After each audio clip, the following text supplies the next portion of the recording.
네, 늦은 밤에 또 이런 제가 처음 하는 비대면 강의라 마음이 많이 떨리는데 반갑고요. 강연에서 만나 뵙도록 하겠습니다. 제목은 생각식당 이야기라고 잡았습니다. 오늘 제가 세상에 처음 공개하는 건데 제가 생각식당을 만들고 회사도 몇 개 운영하고 있는데 얼마 전에 처음 만들었던 회사의 이름을 생각식당으로 바꿨어요. 원래 생각식당은 제가 브랜드로 운영하고 있던 건데 회사 풍요일가라는 제 회사 이름을 생각식당으로 바꾸면서 이 회사에서 제가 평소에 하고 싶었던 영화 사업도 하고 그리고 창작 사업도 하고 그리고 이제 생각식당의 업도 함께 진행하려고 합니다. 제가 왜 로고를 이렇게 만들었는지 이제 좀 설명을 드릴게요. 제가 오늘 아마 이야기할 화두는 이 한 장의 그림으로 설명이 될 것 같습니다. 제가 그 세모람의 공지 띄우기를 세 가지 이야기를 할 거라고 이야기했는데요. 의논해보자. 그러니까 내 인생의 주인으로 사는 게 뭐냐. 그리고 두 번째는 고객 없이 기획자가 살 수 있을까? 그 마지막이 메타버스라는 이제 패러다임이 다가오고 있는데 메타버스 시대 기획자는 어떻게 살아야 할까? 이 세 가지 화두인데요. 그걸 제가 습관으로 만들어 놓은 단어 세 개랑 매칭해서 오늘 좀 여러분께 설명을 드릴게요. 이 그림은 너무 잘 아시죠? 그 매트릭스라는 영화에서 모피어스가 네오에게 두 개의 알약을 주면서 선택하라고 하는 장면입니다. 최근에 그 오징어 게임 그 세계 1위 하고 있는 우리나라 드라마에도 이런 비슷한 장면이 나오죠. 자, 이게 결국 뒤에 또 다시 나오겠지만 오늘 제가 주인으로 사는 법에서 가장 중요한 화두라고 이야기할 수 있습니다.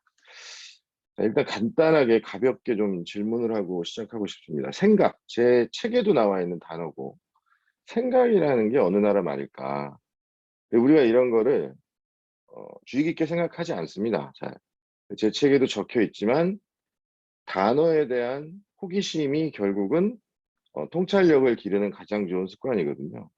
제가 이 생각이란 단어 이거 가지고 강의를 여러 군데 다니다가 어느 굉장히 나이 많으신 이제 그 커뮤니티에 가서 강의를 한 적이 있는데 그 거기 계셨던 저보다 한 20살 많은 그 선배님께서 생각이란 말이 한자인 줄 알았는데 한글이라는 걸 알게 되고 평생 처음 알았다는 이야기 하시더라고요. 생각은 한글이에요. 한자처럼 보이지만 한글입니다. 그런데 생각에 한자어도 있어요.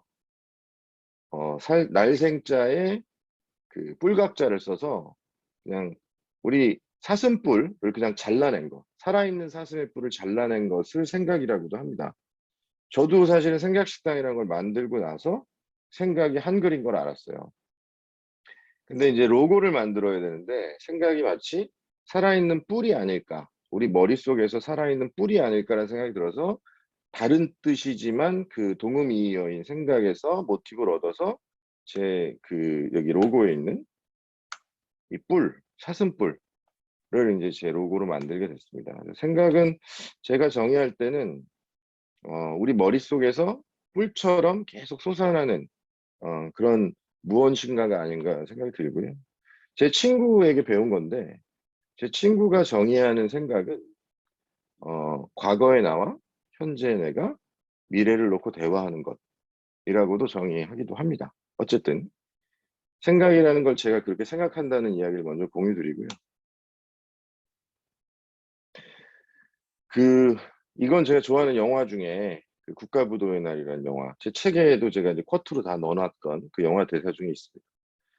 이 아무도 몇 명의 사람을 제외하고 아무도 국가 금융위기, 그러니까 국제 금융위기를 IMF를 예측하지 못했어요. 근데 그 한 명의 주인공만이 굉장히 중요한 사건이라고 생각했죠. 근데 그 생각이 어디서 출발했느냐? 국가를 의심한 겁니다. 국가를 의심하고 생각한 거죠. 근데 우리는 대기업은 무너지지 않을 것이다. 나라는 망하지 않을 것이다. 이걸 당연하다고 받아들이고 살아요. 그러니까 의심이 나쁜 단어라고 생각하고 살아요. 근데 좋은 의심도 있다는 거죠. 그래서 의심하는 것이 모든 것에 좋은 통찰력을 기르는 습관의 시작이고, 그리고 당연한 것을 당연하지 않다고 생각하는 것이 일단 두 번째고, 매트릭스 세상이 그렇죠. 네오는 평생을 매트릭스 안에서 갇혀 살 뻔했잖아요. 모피어스의 도움이 없었다면. 그리고 세 번째는 항상 깨인 눈으로 세상을 봐야 된다는 거죠. 되게 쉬운 말 같지만 되게 어려운 겁니다. 이따 뒤에서 제가 그런 것들을 어떻게 습관화해야 하는가에 대한 이야기를 좀 해드릴 겁니다. 자, 첫 번째 화두는 이제 나는 과연 내 인생의 주인인가?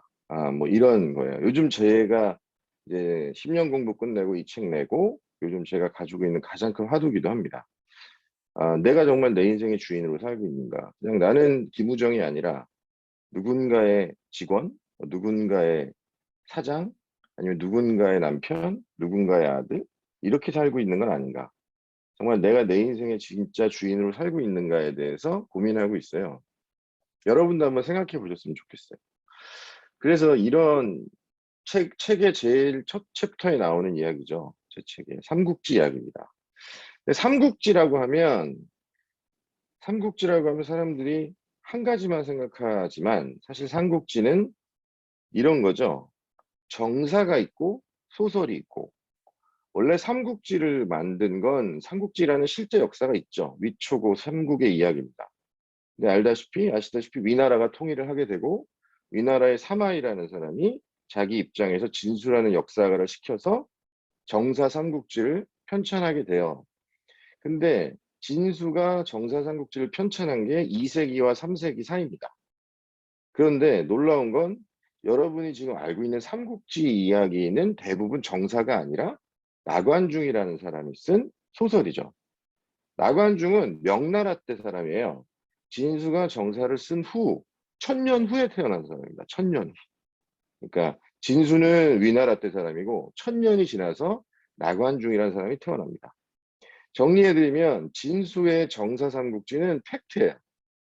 물론 위나라가 통일을 했기 때문에 위나라 관점에서 위나라의 역사서가 훨씬 많고 그 다음에 총나라, 그 다음에 오나라 이렇게 쓰지만 사실은 이것이 팩트고 나관중은 진수의 정사삼국지를 기반으로 한 소설을 쓴 거죠. 그러니까 팩션입니다. 팩션.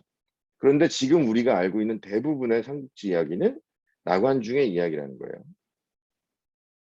그래서 나관중이 쓴 소설을 우리가 삼국지 연의라고 하죠. 정확하게. 근데 다 통칭해서 우리가 삼국지라고 부릅니다.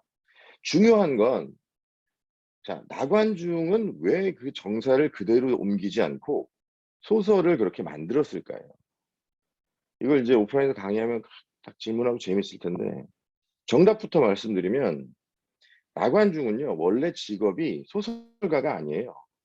나관중의 원래 직업은 전기수라는 거예요. 우리나라 지금 영어로 바꾸면 스토리텔러입니다. 스토리텔러. 그러니까 여러분 옛날 그 사극이나 역사물들 보시면 그 시장에서 사람들 모아놓고 막 이야기해 주는 사람 있죠. 그 사람을 전기수라고 합니다. 그렇게 해서 돈을 받아서 먹고 살았던 사람이에요. 근데 나관중에게는 굉장히 큰 결핍이 있었어요. 그 결핍이 뭐냐면 일단 술을 굉장히 좋아해요.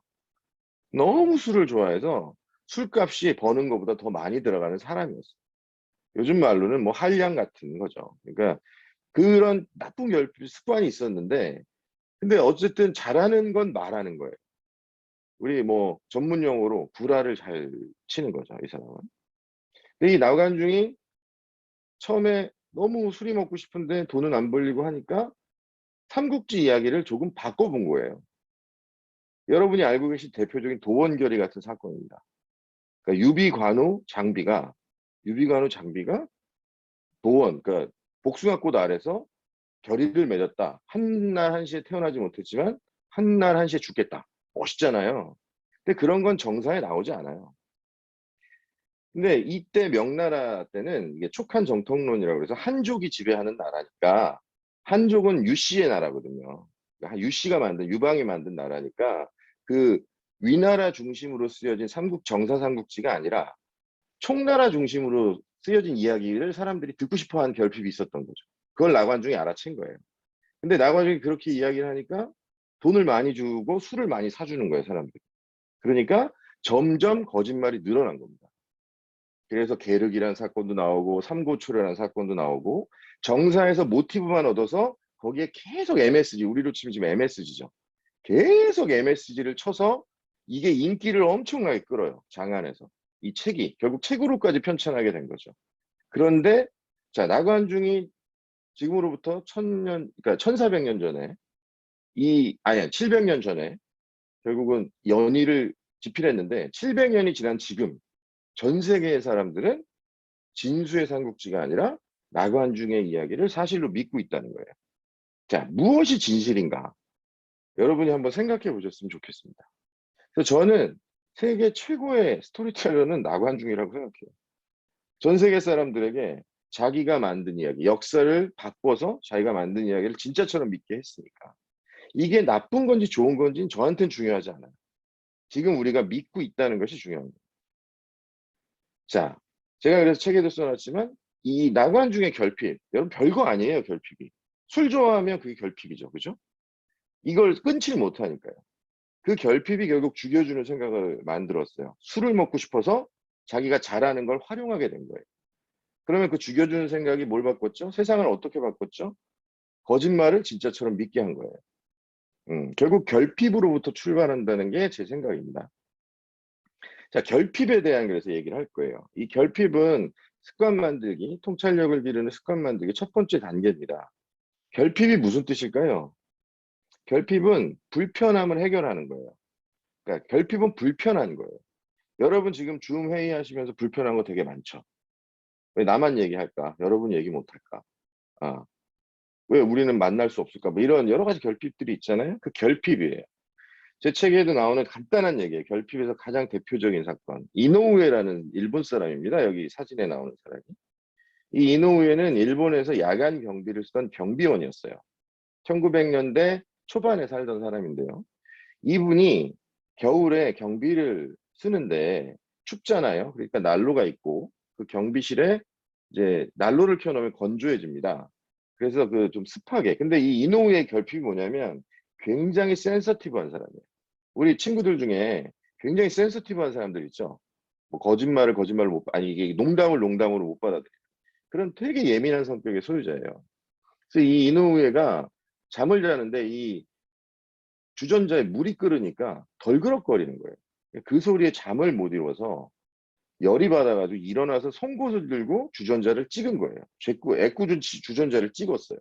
근데 마침 운이 좋아서 주전자의 뚜껑에 송곳이 찍힌 거예요. 그 송곳을 빼니까 끓던 물의 수증기가 그 구멍으로 빠져나온 거죠. 그러면서 덜그럭거리는 게 줄어드는 현상을 발견한 거예요.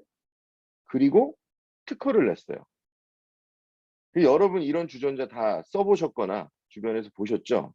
이 주전자를 사는 모든 사람들은 이노우에게 특허료를 내고 있는 거예요. 지금도. 어떻게 출발한 거죠? 나의 불편함. 근데 그 불편함은 다 겪으시는 일들입니다. 그런데 중요한 것은 그 불편함을 만났을 때 이노우에는 즉시 해결했어요. 바로. 근데 우리가 보통 불편함을 만나면 어떡하죠?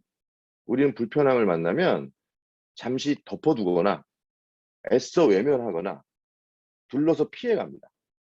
그런데 중요한 건 통찰력을 기르는 첫 번째는 불편함을 만났을 때 바로 해결합니다. 바로. 그걸 습관으로 하는 거예요. 그러니까 이 강의가 끝나자마자 여러분 주변을 살펴보세요. 그러면 불편함이 보여요. 그걸 바로 해결하는 습관을 갖는 겁니다. 그런데 여기서 팁을 하나 드리자면, 자, 그걸 습관으로 가져갔는데 내 인생만 아니, 그냥 단순히 주변 환경만 좋아지면 별로 저희 도움 안 되잖아요. 돈이 돼야 될 거 아니에요. 여러분 인생에 도움이 돼야 될 거 아니에요. 그러니까 뭘 찾아야 되냐면 불편함 중에 그냥 작은 불편함은 무시하셔도 됩니다. 공유된 경험을 찾으셔야 돼요. 공유된 경험. 그게 뭐냐? 이걸 딱 만나면 이게 나만 불편한 걸까? 아니면 많은 사람이 불편한 걸까? 그러니까 많은 사람이 불편한 것을 해결할 때 뭐가 오는 거죠? 소위 전문 용어로 대박의 기회가 오는 거예요. 나만 불편한 건 내가 해결해봤자 다른 사람들에게 도움이 안 되죠. 그러니까 공유된 경험을 찾으시는 게 중요합니다. 그리고 불편함을 찾으실 때는 어떤 습관이 제일 중요하냐면 사람의 인터넷 검색해서 결핍을 찾는 건 거의 불가능에 가까워요. 왜냐하면 여러분이 인터넷에 댓글 달고 글 올리시는 거에 70%는 거짓말이에요. 진실을 올리세요? 아니시잖아요. 그러니까 행동을 보셔야 돼요. 행동. 사람들의 행동. 왜? 말과 글은 거짓말을 하지만 행동은 거짓말을 하지 않아요. 여러분이 몸을 쓰는 일에는 거짓이 거의 없다고 보셔야 돼요. 무엇을 먹거나 무엇을 마시거나 내 몸에 안 좋은 걸 먹거나 마시지 않죠. 나한테 좋지 않은 것을 사거나 돈을 쓰지 않죠. 그 행동을 보시는 겁니다. 그 두 가지만 기억하시면 돼요. 결핍 찾기. 결핍 찾기의 습관은 첫 번째, 공유된 경험을 찾아라. 두 번째, 사람의 행동을 관찰해라. 이 두 가지입니다. 자, 그러면 이제 좀 넘어가 볼게요. 그래서 여러분의 결핍부터 한번 시작해 보세요. 모든 습관은 작은 것으로 시작해서 큰 걸로 넘어갑니다. 한 번에 오는 것은 없어요. 여기 뭐 주식도 하시고 코인도 하시고 뭐 재테크하시는 분들 많죠. 처음부터 큰 돈 넣어서 돈 번 사람이 있으면 지금 이 자리에 데려오세요. 제가 다 물어드리겠습니다. 그런 사람은 없어요. 작은 것으로 시작하는 겁니다. 그러니까 내가 불편하다고 평소에 생각했던 것부터 찾아보시고 그 다음에 공유된 경험을 찾으시고 그리고 사람들의 행동을 관찰하시다 보면 그렇게 쭉 하시다 보면 어느 순간 인사이트, 통찰, 인사이트죠. 인사이트의 뜻은 안을, 사이트 보는 거예요. 보이지 않는 것을 보는 거예요. 통찰은 별게 아니에요. 근데 보이지 않는 걸 어떻게 보여요? 지금 우리 황필권 대표님 제 심장 보이세요? 근데 제가 살아있다고 믿으세요? 믿겠죠. 근데 심장이 안 뛰는데 안 보이는데 어떻게 믿으세요? 자, 그거예요. 인사이트는 보이지 않는 것을 믿는 거예요. 그게 사람의 심리를 예측하는 것이고 우리가 행동 패턴을 예측하는 방법입니다. 어려운 방법이 아니라 그렇게 가는 거예요. 우리는 슈퍼맨이 될 수 없어요. 그래서 나의 결핍이 뭔지부터 찾으셨으면 좋겠습니다. 제 결핍은 뭐였냐면 생각식당을 만들 때 저는 2000년부터 사회생활을 시작했어요. 그러니까 지금 21년째 사회생활을 하고 있는데 저는 평소에 기획으로 사회생활을 시작했고 기획은 생각하는 일이에요. 생각을 정리하고 그거를 사람들에게 파는 일인데 제가 많은 아이디어를 공부하고 그런 것들을 사람들에게 주면 돈으로 안 주고 밥만 사주는 거예요. 그런 일 많이 경험하신 분들 있을 거예요. 그게 제 결핍이었어요. 그러니까 생각값은 밥 한 끼인 거예요. 근데 저는 돈을 받고 싶은데, 너무 돈을 받고 싶은데. 물론 아주 초기에 제가 공부할 때는 제 아이디어의 가치가 그렇게 높지 않았다고 생각합니다. 그런데 제 공부가 쌓이고 제 생각이 점점 다듬어지고 이러면 제가 볼 땐 이건 중요한 가치가 있는데 그래도 여전히 밥 한 끼인 거예요. 근데 죽여주는 생각을 가끔 만들 때가 있어요. 그러면 밥을 안 사주고 술을 사주더라고요. 술이 좀 더 비싸니까. 근데 저는 술은 제 돈으로 사 먹을 수 있으니까 돈을 달라는 건데 돈 달라고 그러면 갑자기 표정이 바뀌어요. 사람들이. 너 그렇게 안 받는데 왜 그러니? 뭐 이런 식으로 바뀌어요. 야, 근데 이걸 어떻게 그러면 어떻게 바꾸지? 라는 결핍을 고민하기 시작한 거예요.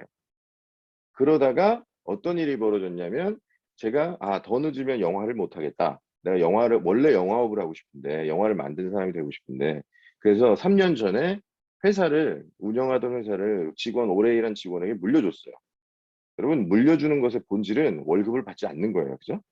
물론 지분은 가지고 있죠. 하지만 물려줬으니까 월급을 안 받게 됐고 그러니까 영화를 해야 되는데 영화는 누가 월급 주는 일이 아닙니다. 제 돈을 쓰는 일이니까. 그러니까 점점 소득이 없어지는 거예요. 제가 하던 회사에서 월급을 못 받으니까. 야, 근데 내가 그 영화를 하려면 어쨌든 나도 벌이가 좀 있어야 되겠는데 라는 생각을 해서 그럼 생각값을 받는 방법을 찾아보자. 라는 생각을 하다가 나관중 같은 생각을 하게 된 거예요. 자, 나는 생각값을 밥값으로 받고 있었는데 그러면 밥을 내가 사주면 어떻게 될까? 이런 생각을 한 거예요. 밥을 내가 사주면서 생각을 같이 주면 어떻게 될까? 그래서 내가 밥을 준 거예요. 그리고 밥값을 받은 거예요. 다시 얘기하면 생각값을 받은 게 아니고 밥값을 비싸게 받은 거예요.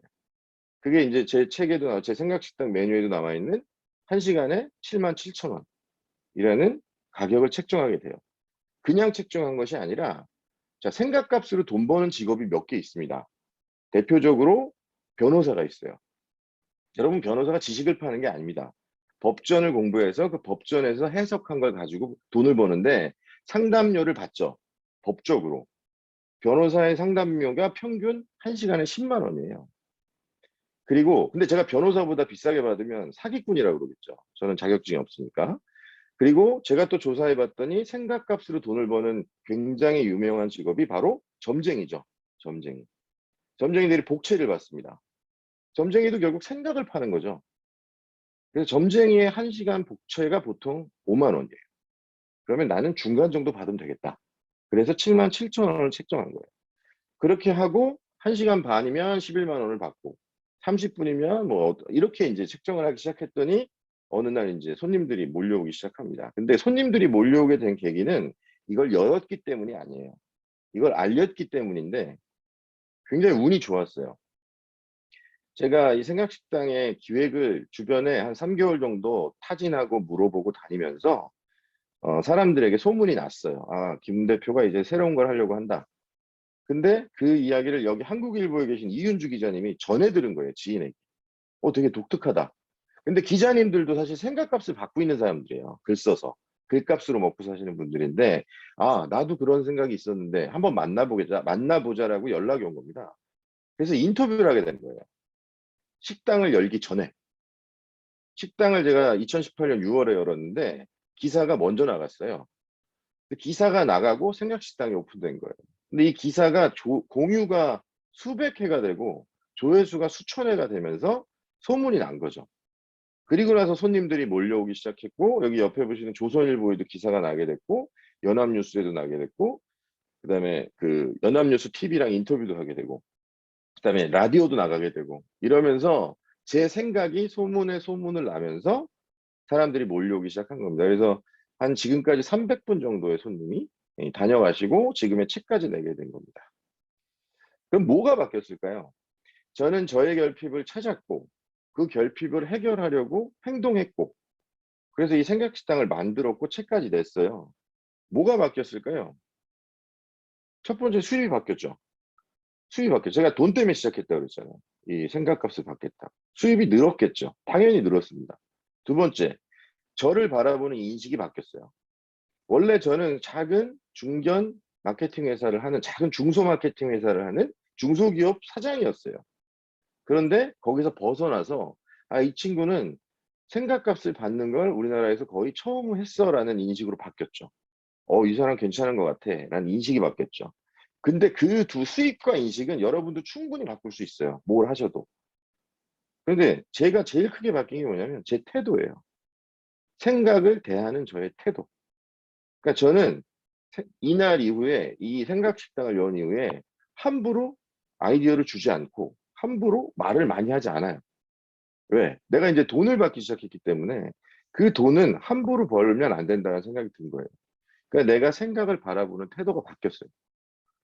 내가 생각의 가치가 엄연히 있다라고 믿어야 사람들도 믿게 되고 그리고 그것을 점점 날카롭게 다듬어야 사람들에게 더 비싼 돈을 받을 수 있다라는 생각으로 바뀐 거예요. 그래서 지금도 제가 이 책 내고 강연을 되게 많이 요청받았는데 강연을 한 번도 안 했어요. 세모란 강연이 오늘 처음일 거예요. 마지막일 수도 있어요. 그 이유는 가치는 알릴수록 커지는 방법도 있지만 숨길수록 커질 수도 있다는 그런 것들을 깨달았어요. 태도가 바뀌었다는 게 제일 큽니다. 그래서 결국 나의 태도가 바뀌어야 내가 주인이 된다는 내가 주인이라고 믿는 것이 아니에요. 내 행동이 바뀌어야 돼요. 그것이 가장 중요하다는 생각을 하게 됐습니다. 두 번째 화두는 자, 기획자가 보통 먹고 사는 방법이 여러 가지가 있지만 대부분의 기획자들은 고객의 돈을 받아서 그 일을 해주고 돈을 받아요. 저도 그렇게 20년 가까이 살았습니다. 근데 요즘 20년을 하시다 보면 어떤 분야를 20년을 하시면 다 보이잖아요. 그 분야가. 그 분야의 베테랑이 된다고 하죠, 우리가. 베테랑이 되면 어떤 일이 벌어지냐면 고객이 나보다 내 일을 몰라요. 고객이 나보다 기획을 모른다고요. 그런데 그 사람의 말을 들어야 되는 상황이 벌어지죠. 물론 그런 모든 고객이 그렇지는 않습니다. 훌륭한 고객도 많지만 대부분의 그런 일들이 벌어져요. 그 간극이 생겨요. 고객 없이 살아야 진짜 주인으로 사는 건데 그럼 어떻게 할까라는 걸 이제 고민하기 시작해요. 제가 영화를 되게 좋아해서 이제 택시운전사라는 영화 있습니다. 그 송강호 배우님 나왔던 거기를 보면 고객을 손님이라고 부르죠. 고객을 각자 분야마다 좀 다르게 부릅니다. 근데 이제 택시 운전사들은 고객을 손님이라고. 손님이 무슨 뜻일까? 한정된 시간을 함께하는 사람이에요. 고객이 왕이다. 여러분 믿으세요? 고객이 왕이라고 믿으세요? 믿는 사람도 있어요. 믿는 직종도 있을 수 있어요. 고객이 왕일 수 있거든요. 고객 없이는 존재할 수 없는 직업들이 있습니다. 은행 같은 데가 대부분이죠. 은행은 고객이 돈을 예치하지 않으면, 그렇죠? 아예 존재 자체가 불가능해요. 근데 요즘 은행이 고객을 왕으로 생각합니까? 이런 얘기는 안 하겠습니다. 근데 어쨌든 괜히 녹화가 되고 있으니까. 어쨌든 한정된 시간을 함께하는 사람이에요. 한정된 시간 동안만 손님이에요. 택시를 떠난 손님이 손님이에요? 아니잖아요. 그렇죠? 그런데 우리는 고객은 왕이다. 이런 걸 진리라고 믿고 하는 사람들이 있다는 거죠. 그래서 그런 것들을 좀 더 고민하기 시작했어요. 그래서 여기 이제 송강호 씨의 이 명대사가 나오는 장면입니다. 아, 이게 이제 질문을 해서 바로 답변을 하면 막 퀴즈도 해서 제가 뭐 경품도 드리고 할 텐데, 여기서 딸한테 전화를 하거든요. 순천에서. 원래는 딸한테 돌아가는 게 이분의 목적인데, 손님을 지금, 손님은 광주 사태에 가 있잖아요. 여기서 딸한테 뭐라고 얘기하냐면, 아빠가 손님을 두고 왔어. 이렇게 얘기해요. 눈물이 그냥 픽 나는 거예요. 눈물이 픽 나는. 왜? 이미 택시비를 받았고, 택시비를 받고 손님 다 태우자 줬고, 그럼 끝난 건데, 원래는 손님이 서울까지 데려다 줘야 되는데, 그걸 못한 거죠. 그래서, 아, 이 대사가 결국 나에게 뭔가 화두를 주지 않을까라는 생각을 했어요. 그래서 제가 고민하는 게 이런 거예요. 모든 손님이 중요하진 않아요. 모든 고객이 왕은 아닙니다. 한정된 시간을 함께 하기 때문에. 어떤 손님이 가장 중요한가? 이런 게 중요해요. 나에게 어떤 고객이 가장 중요한가? 다시 얘기하면, 고객 없이 사는 기획자는 불가능하지만, 고객을 선택할 수도 있다는 거예요. 고객을 선택할 수는 있어요. 자, 세 가지를 보여드릴 거예요. 우리 인간관계에 대입해서 보시면 되게 쉬워요. 인간관계. 여러분이 사람을 많이 만나십니다. 저는 그 고객을 세 가지로 구분해요. 첫 번째, 리센시, 최근에 만난 사람. 두 번째, 프리퀀시, 자주 만나는 사람. 세 번째, 모네터리, 돈이 되는 사람. 이거 제가 강의 가서 얘기하잖아요. 어떤 사람이 제일 중요할까요? 이렇게 물어보면 70% 이상이 모네터리라고 얘기해요. 당연하죠. 돈이 되니까. 그 다음에 한 20에서 30%가 프리퀀시라고 해요. 여러분도 자주 만난 친구가 중요하잖아요. 가족. 근데 되게 재밌는 건 이런 거 통계도 있는데요. 여러분에게 진짜 도움이 되는 사람은 리센시예요. 가장 최근에 만난 사람이 자주 만나게 될 확률이 높고, 자주 만날수록 돈이 될 확률이 높습니다. 그렇죠. 결국 손님은 선택할 수 있어요. 근데 어떤 손님에게 내 에너지를 많이 써야 하는가? 그걸 말씀드리고 싶은 거예요. 무조건 최근에 만난 사람. 무조건 가장 최근에 만난 사람에게 에너지를 쓰는 거예요. 그러니까 결국 돈을 많이 벌고 싶고 성공하고 싶으면 어떻게 해야 돼요? 계속 새로운 사람을 만나야 된다. 한번 유심히 내 전화번호부를 한번 보세요. 카톡 주소록을 보세요. 새로 만난 사람이 얼마나 많은가에 대해. 모네터리를 많이 만들고 싶으시죠? 그럼 무조건 리센시를 많이 만들면 돼요. 그러면 그 리센시를 많이 만드는 방법은 뭐예요? 이런 세모랑 같은 데 자주 오시는 거예요. 그래서 많이 친구를 만드시면 돼요. 물론 여기서 좀 더 깊이 들어가게 되면 또 너무 많으면 스트레스 받잖아요. 덜어내고 정리하는 방법도 찾으셔야 되지만 그건 나중에 오늘 뭐 다 말씀드릴 수 없고, 어쨌든 지금은 시작하는 방법, 리센시를 많이 만들고 리센시에 집중해라. 리센시에 에너지를 쓰면 돈이 될 것이다 라는 게 이제 제가 드리고 싶은 얘기고요. 그래서 여기랑 연결되는 이제 그 습관 만들기가 모순이에요. 모순. 모순은 잘 알아요. 참과 방패란 뜻인데, 모순은 저희 행동경제학과 심리학에서 뭐라고 얘기하냐면 충돌하는 욕구예요. 욕구가 충돌하는 거예요. 예를 들어 이런 거예요. 구글 같은 경우. 구글. 여러분, 구글이 모순 때문에 탄생한 기업이에요. 어떤 모순일까요? 정보는 보고 싶은데 광고는 보기 싫었어요. 구글이 탄생할 때. 그때 여러분 구글보다 먼저 생겼던 검색 엔진들이 알타비스타, 야후, 우리나라의 네이버, 10만 이런 데예요. 그런데 지금도 네이버를 보시면 광고판이죠. 광고가 많잖아요. 전체 화면에. 그런데 사람들은 광고 때문에 검색 엔진에 접근하는 게 아니에요. 정보를 찾기 위해서 접근한다. 그럼 그걸 어떻게 만들 수 있지? 그래서 구글이 어떻게 했습니까? 광고를 다 없앴죠. 검색창 하나만 남기는 검색 엔진을 만든 거예요. 다시 얘기하면 광고를 정보의 형태로 바꿔버려요. 그게 구글의 모순을 해결한 성공 원칙이에요. 여러분 주변에 모순이 넘쳐나요. 이런 거죠. 밥은 먹고 싶은데 살은 찌기 싫어. 화장을 하고 싶은데 안경은 쓰기 싫어. 공부하기 싫은데 성적은 높고 싶어. 최근에 이제 우리 젊은 후배들 결혼하기 싫은데 축인 받고 싶잖아요. 그렇죠? 이런 모순들이 넘쳐난단 말이에요. 이런 걸 해결해주고 있는 데들이 많아요. 이런 걸 해결하면 돈을 벌어요. 저 화장을 하고 싶은데 안경을 쓰기 싫어를 해결한 데가 어디죠? 그 유명한 여러분의 컨택트 렌즈 시장이에요. 아큐브. 왜 아큐브라고 하는 컨택트 렌즈를 세계 최초로 상용화한 회사. 자, 공부는 하기 싫은데 성적은 높고 싶어. 여러분 젊을 때 혹시 써보셨는지 모르겠어요. MC 스퀘어 이런 거예요. 여러분 진짜 MC 스퀘어 하면 성적이 높아집니까? 근데 잘 수 있잖아요. 자는데 성적이 높아진다고 하잖아요. 집중력이 높아진다고. 거짓말이죠. 밥은 먹고 싶은데 살은 찌기 이런 게 이제 다이어트 용품들의 이야기입니다. 그래서 이 모순을 찾으시는 거예요. 첫 번째 결핍 찾기가 끝나면 모순 찾기로 넘어가시면 돼요. 근데 모순이 결핍보다 적어요, 세상에는. 결핍이 훨씬 많고, 그 다음에 모순입니다. 이 모순을 찾으려면 결핍 찾기를 습관화해야 찾아질 수가 있어요. 이건 이제 재밌는 얘기로 구글의 이름인데요. 구글의 이름은 원래 뜻이 없어요. 구글이라는 10의 백승을 얘기하는 뜻인데, 그 재밌는 거죠. 구글이 원래 구글이라고 이름을 지었었어요. 그리고 근데 돈이 처음에 창업했을 때 세르게이가 창업을 하고 막 투자를 받아야 되는데 투자를 못 받다가 엘리베이터 피칭을 하게 됩니다. 거기서 벡토라임이라는 투자자를 만나요.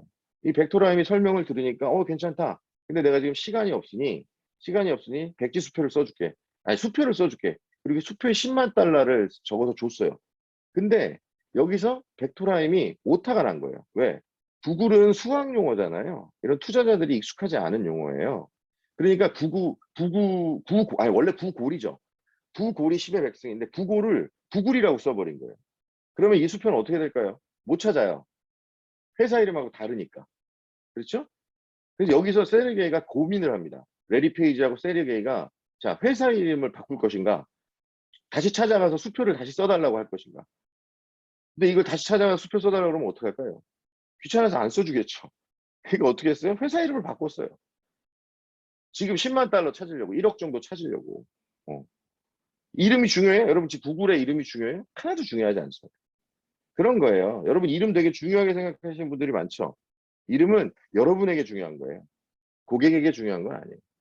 부르기 좋고 기억하기 좋고 그게 제가 볼 때 브랜딩의 본질입니다. 자, 세 번째 이제 마지막 화두인데요. 메타버스 시대의 마케팅은 어떻게 바뀔까? 메타버스는 정말 기회일까? 기회는 자주 오지 않아요. 여러분 골드러시라는 게 있었어요. 1800년대 미국에서 이 포장마차를 타고 점점 미국으로 가서 저기 그 서쪽으로 가서 캘리포니아로 가서 거기서 금을 찾자. 근데 그 금을 처음 발견한 사람이 제임스 마샬이라는 사람입니다. 이 제임스 마샬이 5만 평 정도 되는 땅이 있었는데 거기서 금을 처음 발견한 게 소문에 소문을 난 거예요. 그래서 미국 전 대륙에서 50만 명이 캘리포니아로 이주하게 돼요. 골드러시죠 말 그대로. 근데 실제로 금을 찾아서 돈을 번 사람은 거의 없어요. 거의 없어요. 그럼 누가 돈 벌었죠? 심지어 제임스 마샬이라는 금을 처음 발견한 사람은 무단 점거를 당해서 소송만 하다가 10년 후에 파산합니다. 돈은 누가 벌었죠? 이 광고가 누가 만든 건 줄 아세요? 이게 바로 리바이스라는 청바지 회사가 만든 거예요. 돈은 리바이스만 벌었어요. 지금까지도 벌고 있어요. 거기 마차의 천을 가지고 찢어지지 않는 청바지를 만들어서 It's no use that can be ripped. 찢어지지 않아요. 이 바지 사세요. 바지 팔아서 골드러시 때 돈 번 건 리바이스밖에 없어요. 기회는 자주 오지 않아요. 여러분 제가 2004년에 창업했거든요. 근데 웹과 앱이라는 그러니까 웹과 인터넷과 앱이라는 게 두 번의 기회가 있었어요. 근데 그때 페이스북이 저랑 같이 창업했습니다. 같은 시기에. 저는 비교도 할 수 없는 회사가 됐고 페이스북은 지금 세계적인 회사가 되어 있죠. 페이스북, 아마존, 애플, 넷플릭스, 구글 이런 회사들은 기회를 찾은 거예요. 근데 그 기회에서 남들이 다 쫓는 골드러시를 쫓지 않았어요. 그렇죠? 자기들만의 경쟁력을 가지고 접근했다는 것이 다르다고 생각합니다. 그래서 이제 마지막 세 번째 결핍 찾기는 왜곡인데요. 이 왜곡은 찾기가 되게 어려워요. 왜? 우리가 당연한 것을 당연하다고 받아들이기 때문이에요. 매트릭스의 세상과 똑같아요. 왜곡은 매트릭스에서 벗어나는 거예요. 되게 어려운 일이에요. 자, 아무런 저항 없이 원칙을 지키는 사람은 이 외국을 찾지 못해요. 꼭 결혼을 해야 되나? 꼭 직장에 취직해야 되나? 꼭 대학에 가야 되나? 이런 당연한 질문들이에요. 그 저항을 거부하는 것이 아니라 뛰어넘는 거예요. 뛰어넘는 거. 그것이 되게 중요한 거라는 거죠. 그래서 매트릭스의 화두로 다시 돌아옵니다. 자, 네오에게 모피어스가 두 개의 알약을 줍니다. 여러분, 여기서 네오가 선택한 건 색깔이 뭔진 중요하지 않아요. 그 색깔은 중요하지 않아요. 네오가 선택한 건 두 가지 중에 하나였어요. 행복한 무지와 불편한 진실. 뭘 선택했죠, 네오가? 불편한 진실. 행복한 무지를 선택했으면 네오는 계속해서 거기에 건전지로 살고 있었겠죠. 근데 네오는 불편한 진실을 선택했고, 그래서 고통을 당했지만 결국 매트릭스에서 고통받는 사람들을 구원하는 구원자가 됩니다. 이 왜곡을 깨는 건 굉장히 힘들어요. 자, 무엇을 믿고 살아야 될까? 과연 그냥 믿을 게 없잖아요, 우리가. 믿고 살 만한 게. 명예로운 가난은 없다. 제가 얼마 전에 제가 아끼는 동생의 페이스북에서 본 글이에요. 막 좋아요고 막 눌리고 밑에 막, 와, 너무 맞는 말이야. 핵공감 막 이런 게 붙었어요. 제가 이걸 보는 순간, 정말 그럴까? 정말 그럴까? 이게 이것이 그냥 이것만이 옳은 말일까? 그러면 이제 왜곡을 깨는 거예요. 이 반대말이 뭐예요? 명예로운 가난은 없다의 반대. 이거예요. 정직한 부자도 없다. 뭐, 우리 곽씨 같은 사건이죠. 요즘 곽씨 같은 사건. 그죠? 이 정직한 부자도 없어. 그럼 여러분 정직하지 않은 부자가 되겠다는 거잖아요. 명예로운 가난이 없다는 걸 믿는다. 물론 부자 중에 정직한 사람도 있지만 정직하지 않은 사람이 많아요. 가난한 사람 중에 명예롭지 않은 사람도 있지만 명예로운 사람도 많아요. 그러니까 이런 것들을 한 면만 보고 판단하지 않으셨으면 좋겠다는 게 제가 왜곡 계기의 습관을 알려드리는 거예요. 아까 국가부도의 나라의 말처럼 당연한 것을 당연하다고 받아들이지 않는 것. 끝까지 의심하는 것. 그 습관을 가져가시는 겁니다. 그래서 변하는 것이 있고 변하지 않는 것이 있어요. 우리가 무언가는 기준점을 삼고 인생을 살아가야 그래도 그 인생이 가치가 있고 그래도 제대로 나간다고 제가 생각합니다. 왜? 항해를 하면 북극성을 보던 아니면 기준점이 필요하잖아요.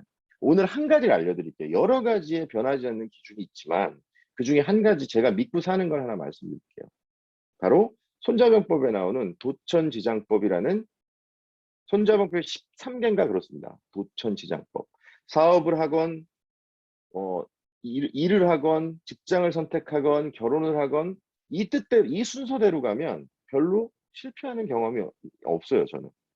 자, 뭐냐면 전쟁을 할 때 원래 손자병법의 손무가 전쟁을 할 때 순서로 정한 거예요. 무엇을 먼저 정해야 하는가? 뜻. 전쟁의 명분을 먼저 정해야 한다. 사업도 비전이 그래서 가장 먼저 중요한 거예요. 내가 이 사업을 왜 하는가? 두 번째, 비전을 정했으면 때 천자입니다. 언제 할 것인가? 언제 창업할 것인가? 언제 취직할 것인가? 언제 도모할 것인가? 그 다음에 세 번째, 지형이에요. 어디서 싸울 것인가? 사업으로 치면 사업 모델이라고 보시면 돼요. 어떤 분야, 어떤 필드, 난 IT를 할 거야, 메타버스를 할 거야, 이런 걸 생각하는 거예요. 네 번째가 장수예요. 장수장. 사람이에요, 사람. 누구와 함께 할 것인가. 그리고 마지막이 법, 시스템이에요, 시스템. 그러면 이 회사를 어떻게 설계해 나갈 것인가. 그런데 잘 생각해 보세요. 우리가 뭘 저지르려고 할 때 우리는 뜻부터 생각하지 않아요. 뭐부터 생각하죠? 법, 아이템부터 생각하죠. 아이템부터. 거꾸로 간다고요, 대부분의 사람들. 구글이 돈비이불이라는 걸 다 알아요. 구글의 철학이. 뜻이에요. 돈비이불. 물론 뭐 악마처럼 변할 수도 있지만 악마가 되지 말자. 그 뜻이 먼저 섰기 때문에 언제 검색 엔진을 만들고 어떤 사업 모델을 가지고 누구와 함께 어떤 사업 확장 전략을 가지고 갈 것인가가 나온 거라는 거죠. 시간이 걸리더라도 뜻을 먼저 만드는 것이 실패할 확률이 낮다라는 게 제가 드리고 싶은 말씀이고요. 이 도천지장법을 가장 자기 철학, 사업 철학에 많이 써먹은 사람이 바로 이 사람이에요. 한국인의 피가 섞여 있는 우리 손정희 회장, 마스시다 소프트뱅크의 회장님이시죠. 손정희하고 도천지장법 검색하시면 많은 글이 나옵니다. 지금도 지키고 있어요, 이분은. 제가 항상 강연 마무리를 중용 23장으로 해요. 왜냐하면 여러분 그 영리란 영화에 정진영 배우님이 외우시는 그 내용인데요. 그 내용이 결국 공부에 다예요. 그러니까 그 내용이 다가 아니라는 게 아니고 그 내용을 지키는 것. 그 내용, 그 문장에 나오는 걸 지키는 것. 제 이야기로 들으시고 정말 이 중용 23장이 와닿으시면 그 검색하셔서 그 문장 복사해서 어딘가에 붙여놓으시고 한번 외워보세요. 그래서 제가 그걸 외워서 들려드리고 원래 강연을 마칩니다. 그래서 그걸 들려드리면서 오늘 부족한 강의를 좀 마칠까 하는데요. 작은 일도 무시하지 않고 최선을 다해야 한다. 작은 일에도 최선을 다하면 정성스럽게 된다. 정성스럽게 되면 겉에 배어나오고, 겉에 배어나오면 겉으로 드러나고, 겉으로 드러나면 이내 밝아지고, 밝아지면 남을 감동시키고, 남을 감동시키면 이내 변하게 되고, 변하면 생육된다. 그러니 이 세상에서 지극히 정성을 다하는 사람만이 나와 세상을 변하게 할 수 있는 것이다. 이게 제가 지키고 있는 중용 23장이에요. 그래서 지금 여러분이 하고 계시는 일, 아주 작은 거라도 거기에 지극한 정성을 다하면 결국은 세상이 알아주는 날이 올 것이다. 라는 지극히 평범한 말로 강의를 마치도록 하겠습니다. 들어주셔서 감사합니다.